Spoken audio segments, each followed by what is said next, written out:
রাব্বি, দুই অভিনেত্রীর নামে মামলা হয়েছে কিনা আপনি এর আগের খবরে জানাচ্ছিলেন মামলা এখনো হয়নি, এখনকার খবরাখবর জানাবেন এবং সবশেষ কি তথ্য রয়েছে এই বিষয়ে আপনার কাছে? শুরুতেই বলে রাখি ইসরাত, আমি কিছুক্ষণ আগে ডিবির যিনি অতিরিক্ত কমিশনার তার সাথে কথা বলেছিলাম এবং তিনি বলেছেন যে জিজ্ঞাসাবাদ পর্বটি সেটি এখনও শেষ হয়নি।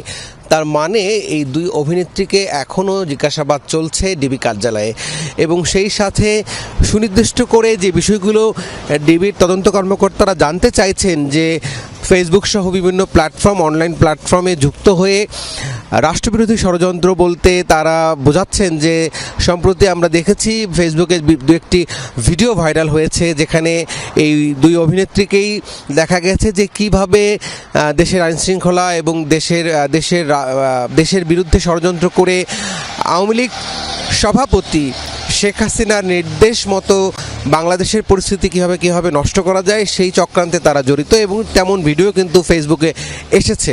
সেই ভিডিওর বিষয়ে আসলে মূলত জানতে চাওয়া, এখানে দুজনকে জিজ্ঞাসাবাদের জন্য রাখা হয়েছে ডিবি কার্যালয়ে। তারা দুজনই আলো আসবেই একটি গ্রুপ আছে, সেই হোয়াটসঅ্যাপ গ্রুপে তাদের কথোপকথনও কিন্তু এর মধ্যে ভাইরাল হয়েছে এবং সেখানে দেখা গেছে যে তারা কিভাবে পরিকল্পনা করছেন যে দেশের পরিস্থিতিকে কীভাবে নষ্ট করা যায় এই বিষয়ে মূলত জিজ্ঞাসাবাদ চলছে। ডিবির তদন্ত কর্মকর্তারা বলেছেন যে জিজ্ঞাসাবাদ শেষে যদি তারা সুনির্দিষ্ট প্রাথমিকভাবে অভিযোগ প্রমাণিত হয় তাহলে তাদের বিরুদ্ধে কিন্তু রাষ্ট্রদ্রোহিতার অভিযোগে মামলা হবে। ধন্যবাদ আপনাকে রাব্বি, বিস্তারিত তথ্য আমাদেরকে জানাচ্ছিলেন আপনি।